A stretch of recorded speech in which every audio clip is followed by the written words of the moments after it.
I'm Kamlesh Kapur, and today we are talking about history of music, dance, and drama. The intricacies of music, which was known to our musicians, actually rishis, it is unbelievable.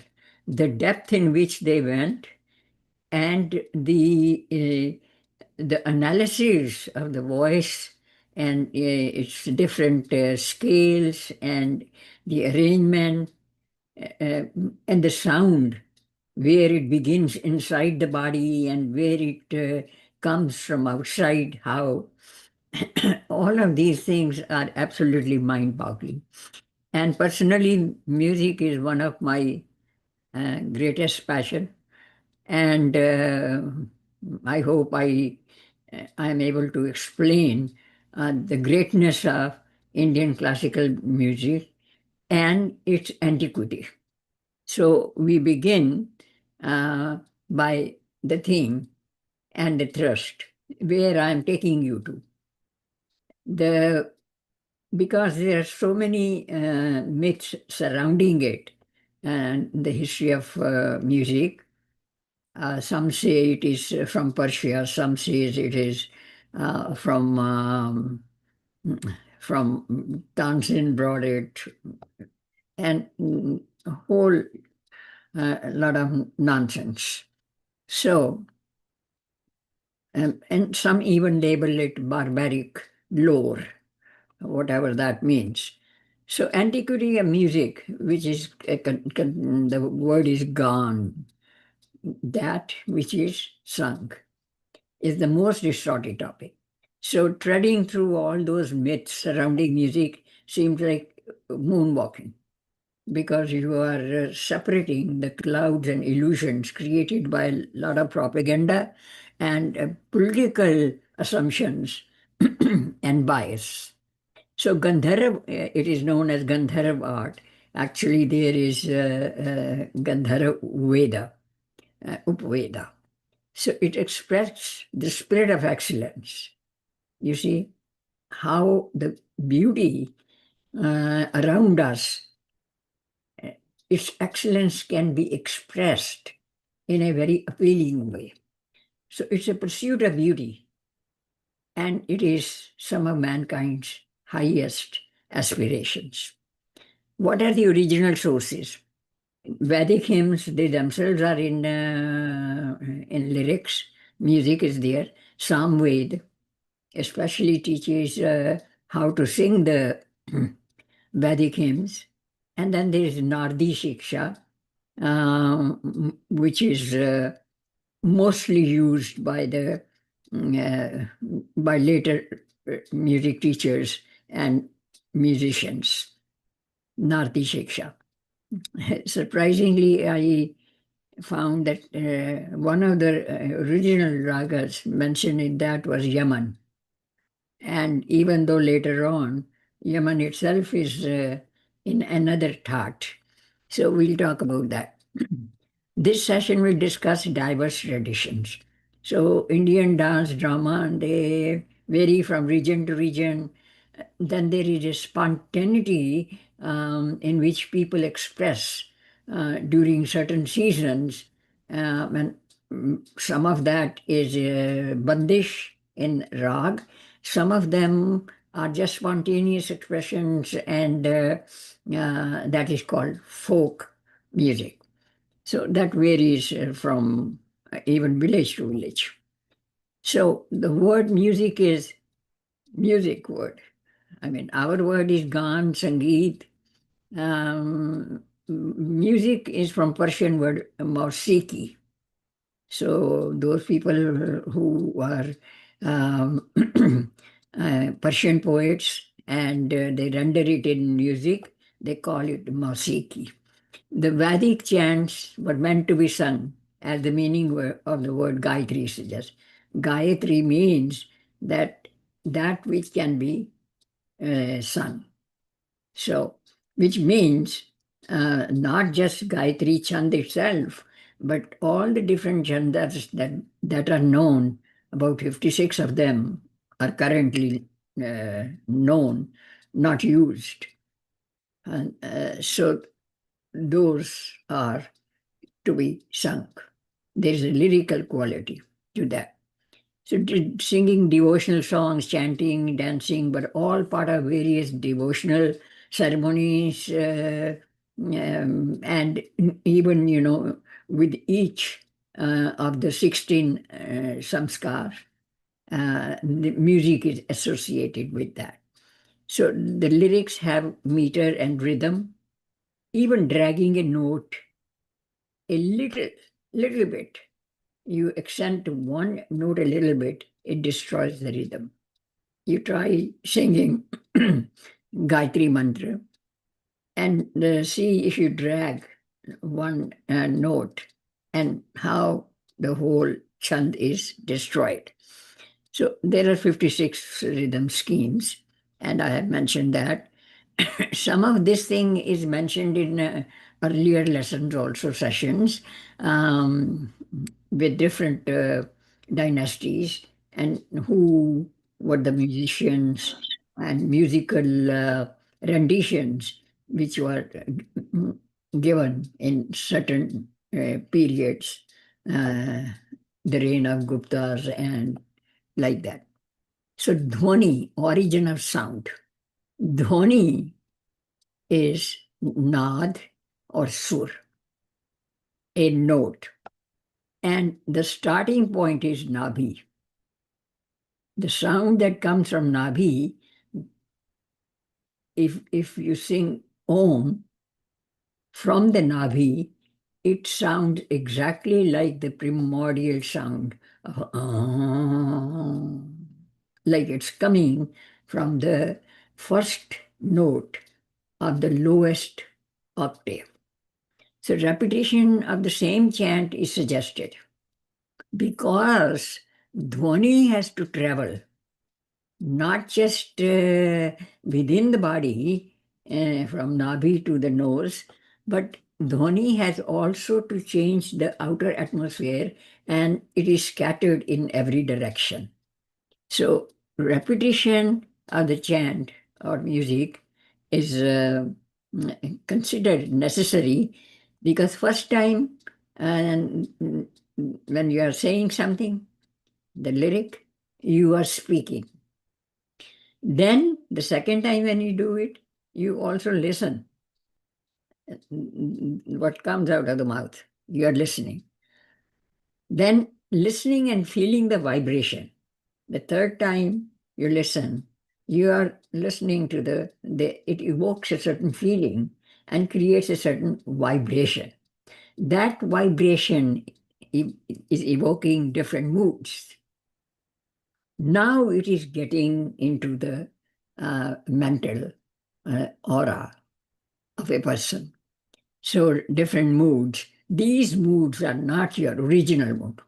So when you started speaking a chand or a verse, it had a different kind of mood of the person singing, or even those who are listening alongside singing.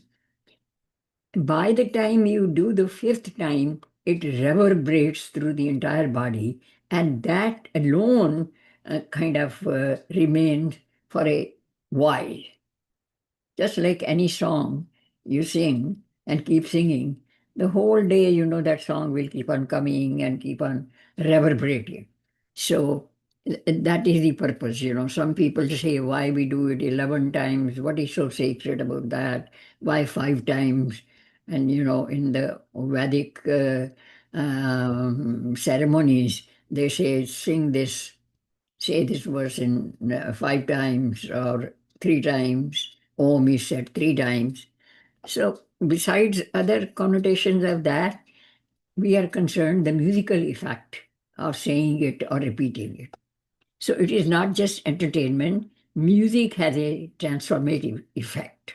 Now, it is used for putting children to sleep. That was used years back, lullaby. They were all putting children to sleep, you see. And rhythm was the rocking of the bed and singing. So music puts you to sleep, alters the mood, and calms down. So it has a therapeutic effect. So origin of sound. Now, dhwani is created within and travels outward and within. Origin of sound is how sound travels and comes back to us. First, it goes in different directions, and then the same thing we hear. So that is called, that sound indicates the movement of notes, from 180 all 360 degrees of the atmosphere uh, absorbs that sound. The nearest, the farthest, or depends. And it comes back to you again, like echo. It echoes back. You created it, it went outside. Or others created it, it came back and changed. It changes us.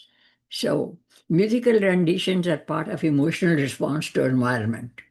So certain words which are given in the chants, in the musical notes, those kind of emotional experiences are tropical, from the mention of Chakori, the mention of Hansa, Bolere Papihara.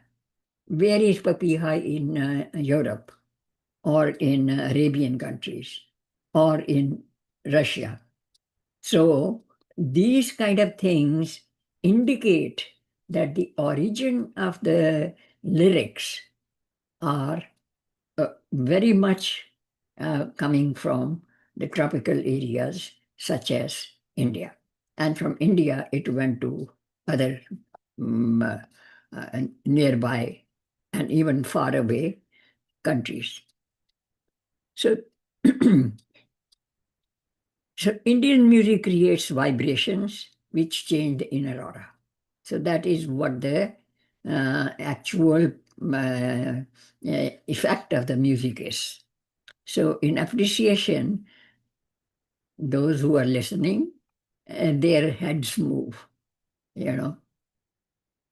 And in Western music, because the beat is almost symmetrical, the feet move in a dancing kind of thing.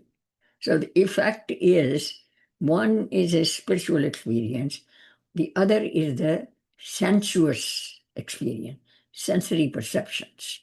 So we respond to in a different way to different kind of musical tradition. Samved teaches how to chant the chandas. So swar, swar is a note. You see, you are not teaching these things to your students of history, but you who are teaching them history of India, history of music, dance and drama, you have to understand yourself what a note is and the intricacies of the arrangement of the notes. So the sura is the musical note, and it is also called sur. Very simple. Each impact of the notes is very powerful. It expresses emotions, and that is relevant and used in poetry, in theater, in oratory, in drama, in acting. So recitation of the Rig Veda chants use only three notes, Udat, Anudat, and Swarita. Now, even using these three sur, but there are such a variety of chand that not many people can chant. If you open the Rig Veda and ask the priest, uh, please say this verse in honor of, as oblation to Devi Saraswati, he will not be able to say. He will simply omit because he doesn't know the chant. He can read the lyrics, but he doesn't know the chant. So he doesn't know the music, the musicality of that. So that is where my own feeling is that students of music or history should be geared towards understanding more than what is given in the books. Reading the books, the entire Rig Veda, you can get a PhD. That does not make you how to recite it and create that vibration. So there are seven surah after Samveda. Nardi Shiksha used seven, and then later on it was further arranged. It was further arranged in a different way. So there are three scales used, one starting from Nabhi to the throat, from throat to the nose. So singer starts from usually the middle scale, goes down, goes up. So each saptak consists of sarega, one trichord, padhani forms the other. And one can start from any place which suits the person, around which he or she can go down or up the octave. So therefore, there is no such thing as that this is the only place where you start as Sa, the starting. So a sequence of any seven notes is called murchana. You know, a line which has three words, and if you give the same time to each of those three notes, it has a different effect. Then you can also sandwich the two in a very short sound and drag the third one, not disturbing the sequence or the rhythm or the timing of that. That is called murchana. So besides these seven notes, there are flat notes, and altogether they make 12 notes. So no concept of fixed pitch, as I said. It's not there even today. They improvise.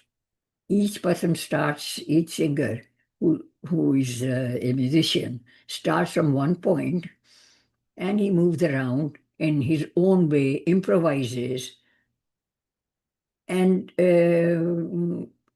he does not read the notes.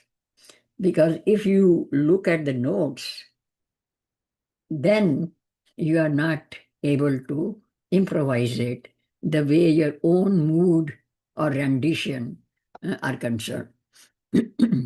Singers do not always use words. Sometimes they just go, ah, and that is called alap. From one through to all the way up. Om itself can be chanted just as alap, and from one to the say, third octave, and often drag their voice, and this is called tan. So there is tan, and then there is alap. Alap is what sets the mood of the singer, the rag, sorry, the rag itself. So each rag has certain fixed number of notes going up the scale, arohi, coming back, avrohi. So this is the nutshell, which was produced by Tansen himself. Not that these things did not exist before, they were. But he kind of brought it in a very concise way. We give credit to him for that. And he says, and this is all musical college, musical yoga or musical science of music, which he says just in 4 or 5 sentences, verses. Sapta Suran Teen Gram. So 7 notes and 3 octaves. Gavo Sabguni Jan. So everybody sings in that frame. 21 मूर्छना बान तान को मिलाओ. Through those murchanas, arrangement, or accenting or pausing and dragging, and you create ik is 21 murchanas, 7 times 3 octaves. So in this way, you create the tan and go up and down. Then he says, order Sankiran Sur Sampuran Ragbhed. So how do you differentiate the ragas? You have order where all the 7 notes are not used, and Sankiran where only 5 notes, and minimum is 5 notes, are used. And Sampuran is where all the notes are used, all the 7, both going up and coming back. That is Sampuran. Alankar Bhushan. How do you create that kind of variations and, like dressing it with the alankar or bhushan jewelry? That is, that creates the difference between one rendition and another of the same rag. So, and this is all there is to it. Very concise. So, Indian instruments which originated in India: percussion, mridangam, damru, tambourine, dholak, right? Many more, Anything you pick up, even a wooden piece, and, like keep going like this, it becomes percussion. Wind instruments are bansuri, bean, shankar. These are the original ones. There are many variations of that. Bean itself was so many different kinds. String, veena, tanpura, ektara. Ektara is used mostly in poetic renditions, and also those people, shabnas, who move from place to place singing. Harp, sarod, and sarangi. And these are, I saw them in one of the museums in southern part of India, in Karnataka. And then, you know, music is so personal, and at every occasion it is sung, different types. And they use all kind of homemade things, even ghatam. The matka, gada. So they put it upside down, and that becomes a dholak kind of effect. And in dholak, you can use even a stone to make the rhythm and the tal. So, or you can use some kind of even a spoon. So, these, as we grew up and we saw various kind of ceremonies, now they are not here in America. It is all DJ and a Western kind of uh, mixture. So we do not have classical singing anywhere. Even the folklore has so much uh, surrounding noise. It is so loud, the accompaniment, that the lyric itself is, effect is gone. So chimta is tongue, and that is also. And chana is a kind of wooden thing. Inside there are beads or something, some marbles even. It has a handle. Usually children play with it and make sound and they laugh about it. But it is also used as an accompaniment in vocal music. Alexander's remarks. Now we are talking about 3rd century uh, before the Common Era, 4th century. And Alexander was entertained with music and dance by the, the king of Gandhar. And after that, he said to his other soldiers that these Indians, these barbaric Indians, love music and uh, dance. Look at the what a kind of contradiction. Music and dance, they are fine arts. And he is calling it barbaric. What is barbaric about? Something which has a soothing effect. You see, anything which was not, which came from India is to be dismissed. That attitude still remains. That attitude still remains. It is absolutely ignored. Yesterday was the Independence Day. Not a single channel, not a single channel congratulated India on its Independence Day. So that is the kind of bias. So who will mention Shank, that it is a musical instrument called shell? And bean they know only because they called India, the British called India as a country of snake charmers, because bean is used for the.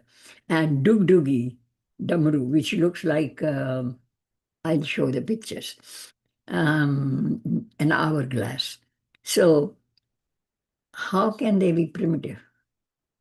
Just because Europe didn't know it and their civilization had no time for that, those cultivation of arts.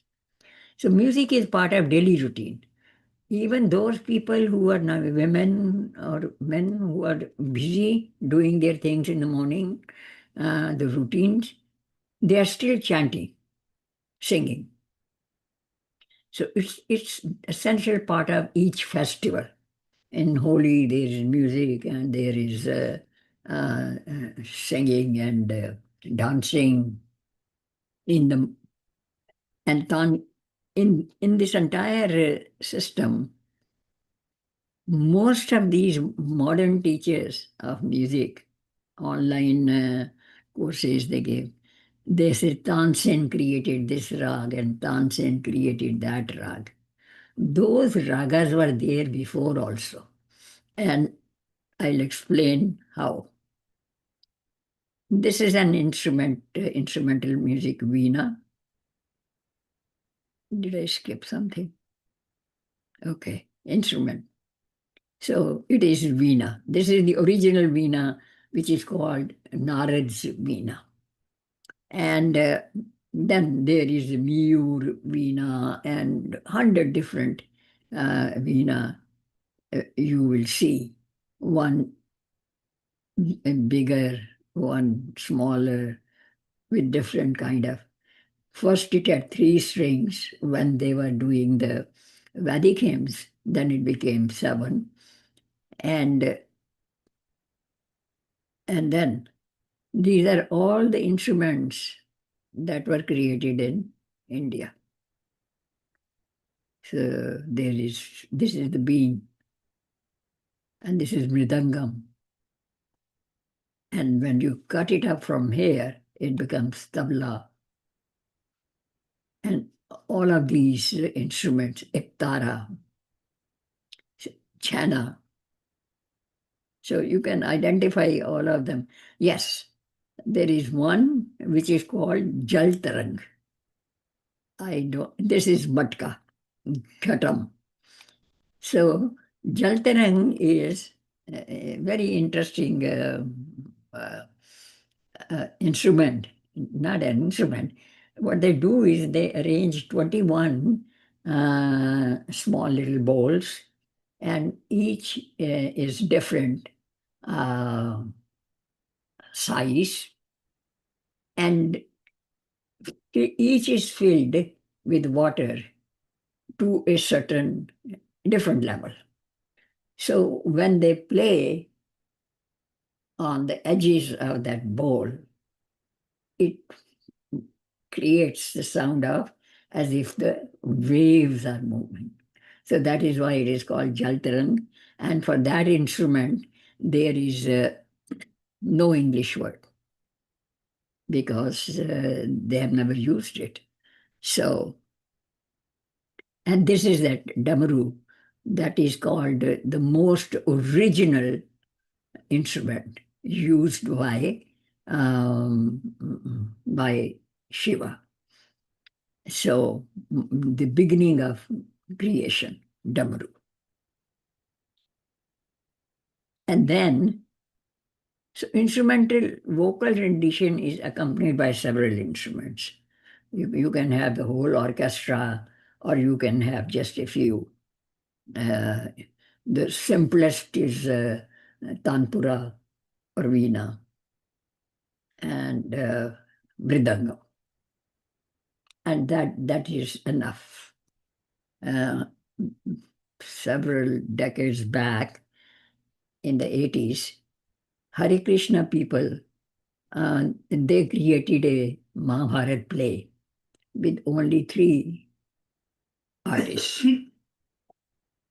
And they did after uh, the game is lost, the Chaucer game is lost by the Pandavas. So it starts from that. And the rest of it is narrated by the musicians, one musician. This is another way of incorporating, and they used only three instruments. One was mridangam, one was veena, and one was ghatam. Ghatam was to create a nad of the nad is loud sound, dum, like war has started. So the rhythmic beat, tabla player, he sets the mood. And veena, sitar, and they are used, tanpura also. Sounds and ragas relate to the moods and rhythms of the nature. So whether they are five or six or seven, they are according to they have seasonal kind of aura. A musician may start with basic notes through seamless variations and transcend to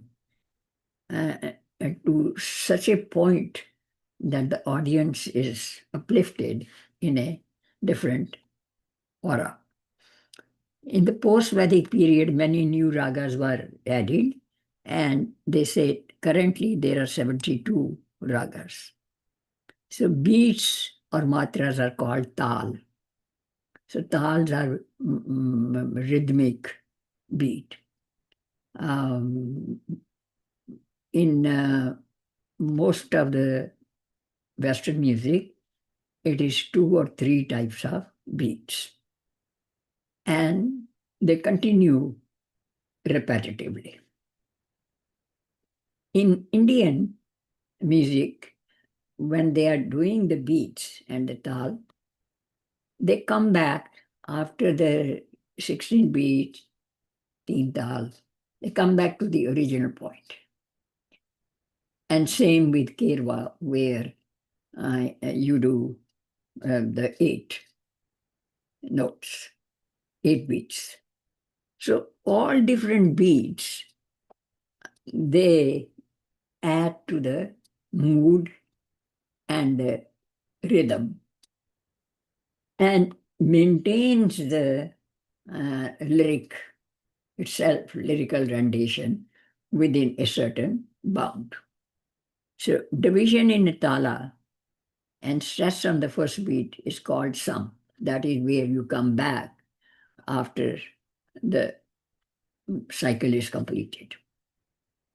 While there are talas with the same number of beats, they may differ because the division, accent, tempo.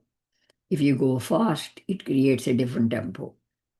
And if you do it slowly, it creates a different mood. So they are, according to the moods also, they are divided.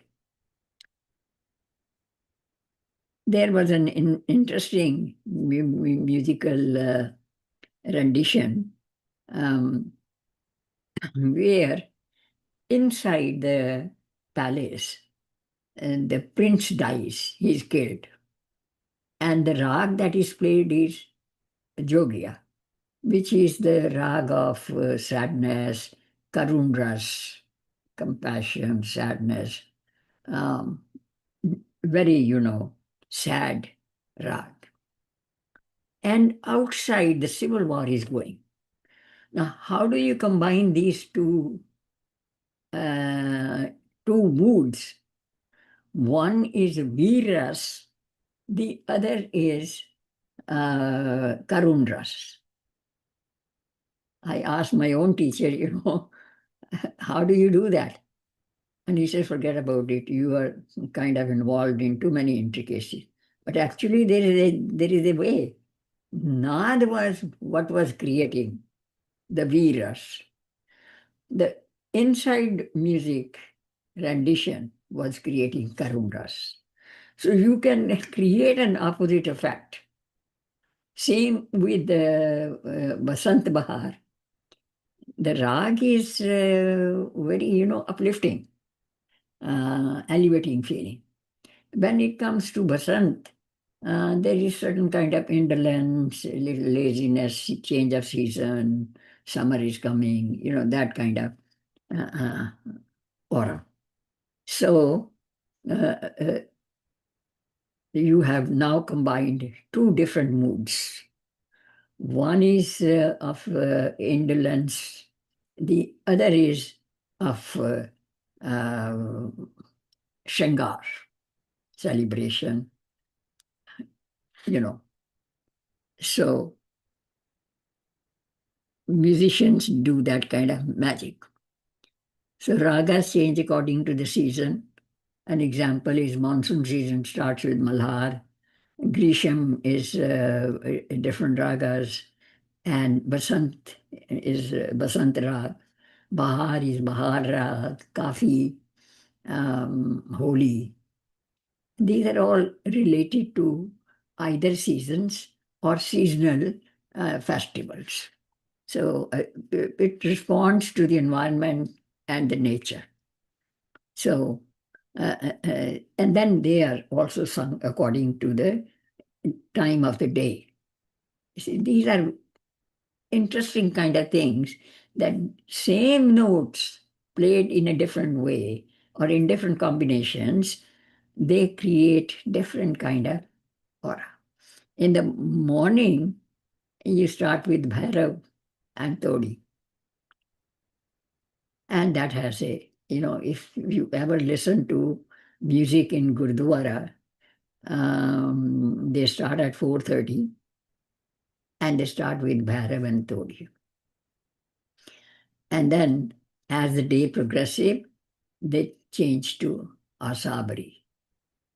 And then to Basant in the afternoon, Kedar and Bhimbalasi. And then in the evening, Bihag, Desh, Darbari.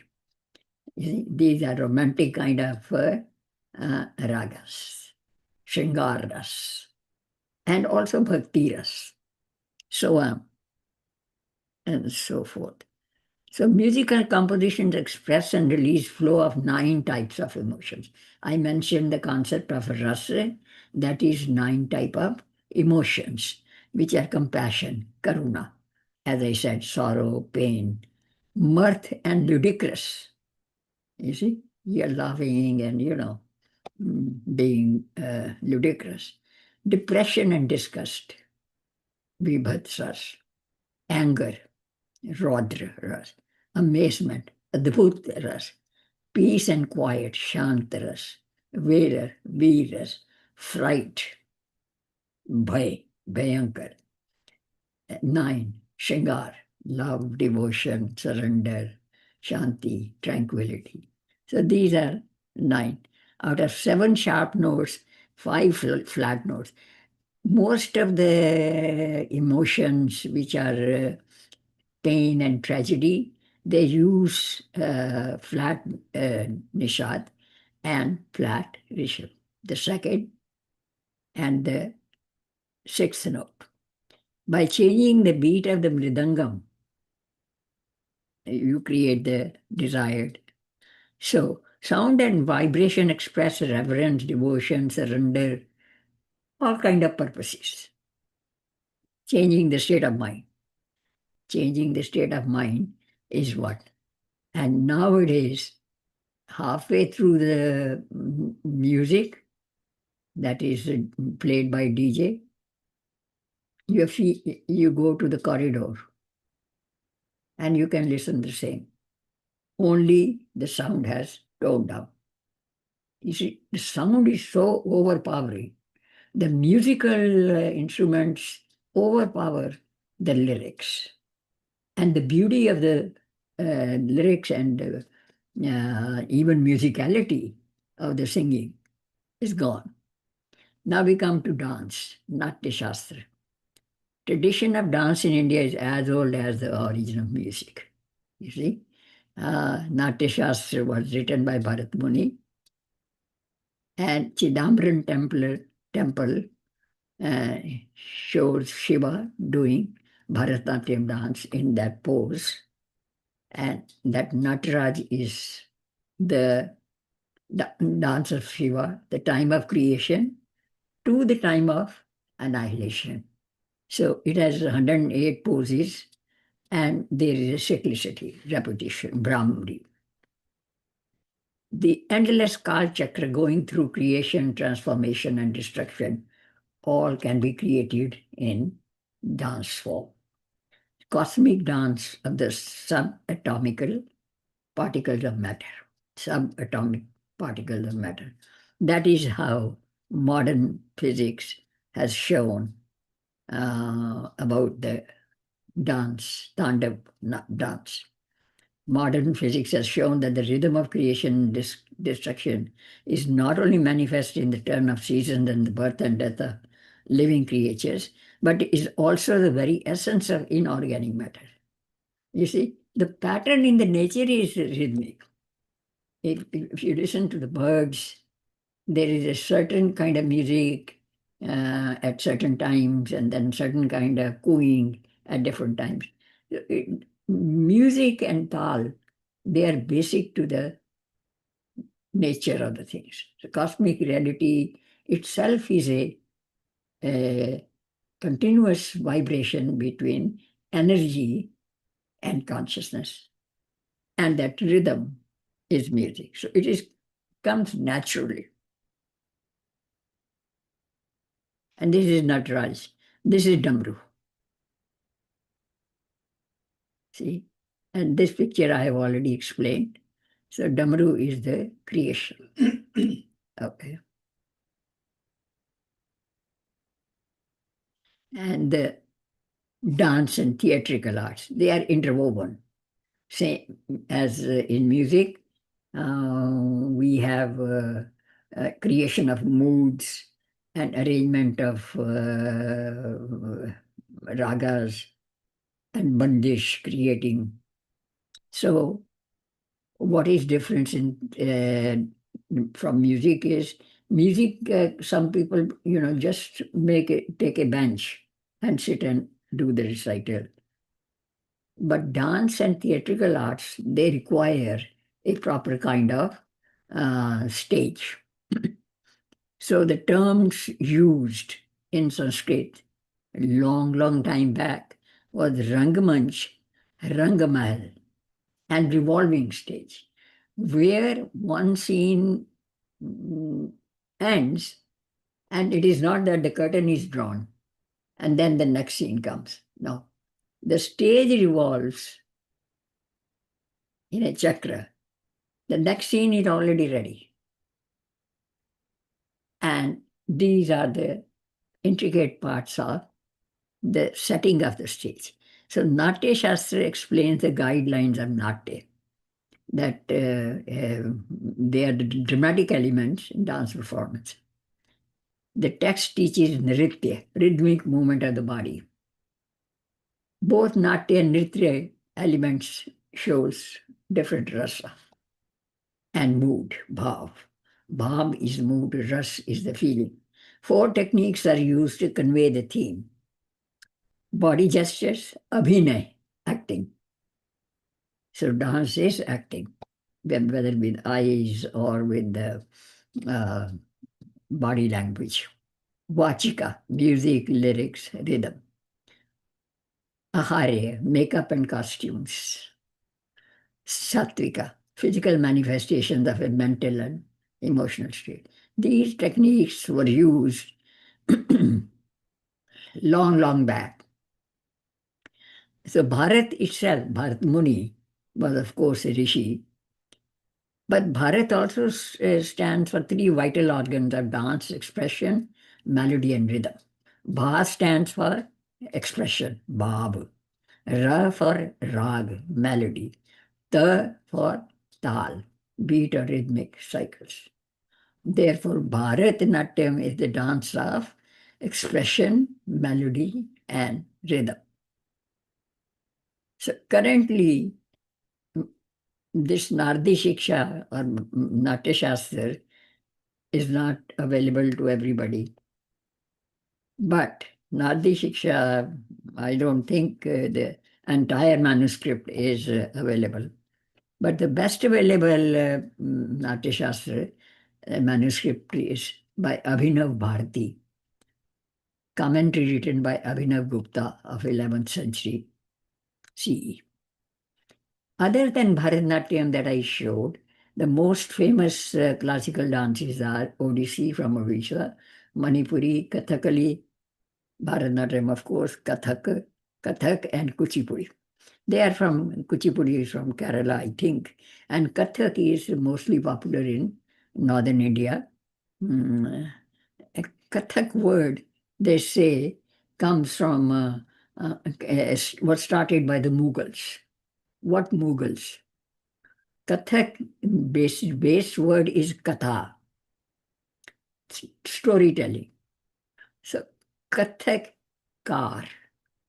Kathak kar is the one who is telling the story in the dance form.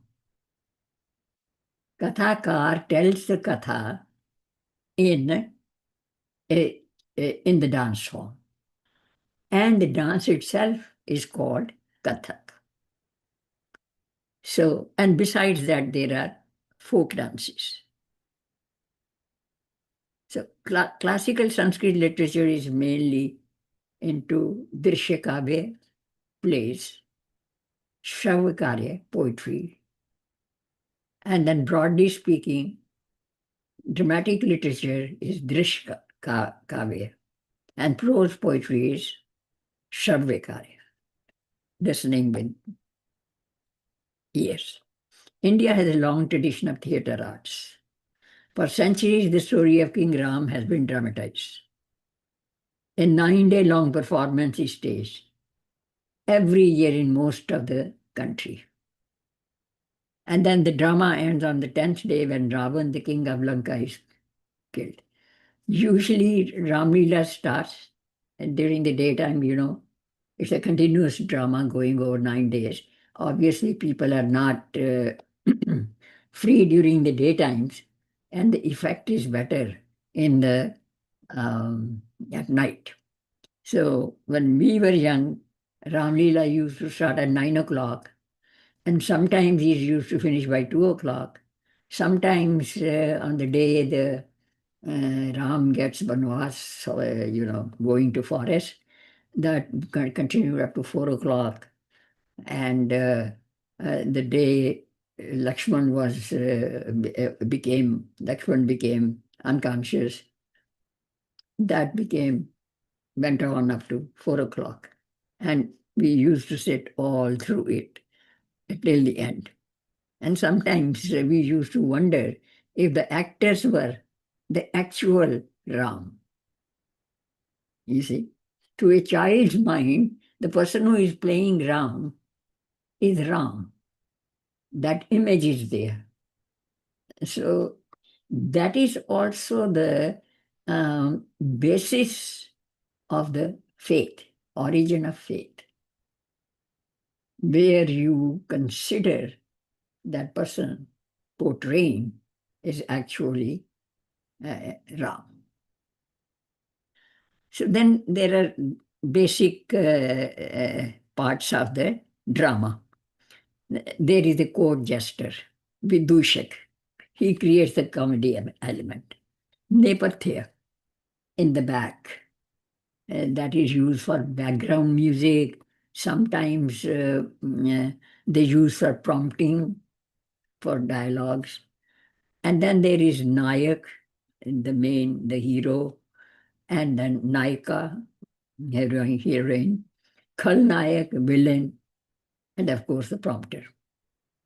So in drama, the use of 2 or 3 languages are used. Because if they speak the same Sanskrit language, the people are speaking the same language, the king is speaking, the joker is speaking the same language, then you see, you don't create that effect of different classes participating in the drama, different types of people, diversity. Huh?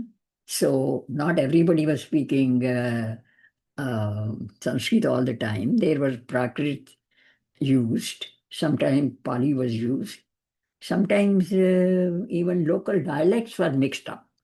So, so use of 2 or 3 languages was used. And there is a interesting story. A gentleman wrote, he said he's writing a novel, a beautiful novel. And then he asked me to uh, give the feedback. At some point, that description turned into a drama. And in the drama, all the participants, they were speaking exact same intellectual language. It did not create a mood. It was neither a drama nor a novel. What is it? So I said that you have to really change it, the entire thing. If you are writing a drama, then go to the mode of drama and use different dialect mixed up when the gentry is talking. In the end, I ended up writing the whole thing myself. I still have that manuscript where I created the dramatic elements. So, what I'm saying is that in the drama, you have to create the natural environment. You see, it is not only the reality show, but it should be seemingly portrayed as reality. So, popularity of drama, village to the world. In each village, there is dance going on. In forest dwellers, there dance going on. On Nagapanchami Day, the dance is going on. So, the country is always celebrating some other uh, sanskar or uh, or festival. So, or some historical play. So lyrics, beats, body movements, mudras. Now mudras, body movements is general, but mudra is the hand gestures, how they do. Especially they are very prominent in Bharatanatyam. Ras in drama is also there. Kamudi. Kamudi is the original word, Sanskrit word, which is frolicking. The mood is ludicrous, and the mood is making fun of others or yourself. So the rasa is ludicrous, and it is comedy. And people are wearing masks and all kind of costumes and dancing and parading or having a festival in one place. That was called comedy. And it was pronounced as kamodi. You see, I wrote but in pronunciation it was O. And comedy. And then the word was trasti. Trasti is tragedy. So that is Karun Ras and other Ras. So these words, comedy and tragedy, are Sanskrit words. You see? And if So, anybody says that, auto track opening with proximity, I turned it off. It was giving me so much. It's not in the app. okay, okay. So festivals are mass people, by the way. And this comedy mahotsav was celebrated full moon of the Kartik. And surprisingly, the Americans are celebrating Halloween uh, in the same month at the end. And it was almost like Comedy Mahotsav. So festivals are mass parade gathering. And then it traveled to dramas and everything traveled to other countries. And I think these are the playwrights of different times. I mentioned many of them as I went along different dynasties and layout of the Rangmanch, Nepathya, the stage, and the sides where person exits or person enters. So live music was used. And then there was narrator or prologue speaker, Sutradhara, Sutradhar or Kathakar. So the dancers used to wear ghungroos to accent the tal, enhance the effect of the beat. Folklore was inspired by spontaneous, it was fluid motion, another way of liberation, and regional flavors, garba, bhangra, and all that. During the month of Shravan in Punjab, weekly festivals were having a lot of groups of bhangras and all that. So world doesn't know the contribution of India in this field. Why? That is my question now. Besides the media and the bias and the political uh, deliberate ignorance, why? Why these contributions are being absolutely sidelined as if they don't exist? Now, all those people who are participants in this session or they are listening later on, I would request to popularize these aspects. The whole idea is not just teaching history, but making the rest of the world aware of the civilizational landmarks of India. Thank you very much. It was a long session.